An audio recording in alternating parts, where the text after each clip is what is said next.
আল্লাহ তোমার হাজারো শুকরিয়া, তুমি গরিবদেরকে সাহায্য করার তৌফিক দান করেছো। আমিন। এই তোমরা কোথায়? তাড়াতাড়ি খাবার নিয়ে যাও।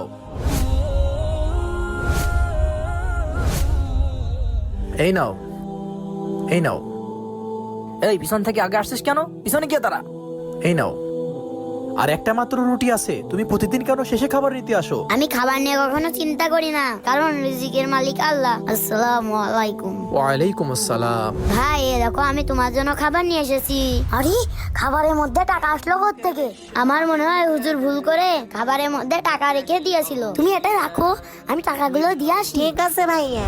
হুজুর একটু দাঁড়ান দাঁড়ান, আপনি মনে হয় ভুল করে এই টাকাগুলো রুটির মধ্যে দিয়ে দিয়েছিলেন। কই, আমি তো কোনো টাকা রুটির মধ্যে রাখিনি। তাহলে এই টাকাগুলো কোত্থেকে আসলো? আমার মনে হয় এটা তোমার ধৈর্যের ফল। তুমি আল্লাহর উপর ভরসা করে সবার শেষে লাইনে দাঁড়াও, এজন্য হয়তো আল্লাহ তোমাকে পুরস্কার দিয়েছেন। আলহামদুলিল্লাহ।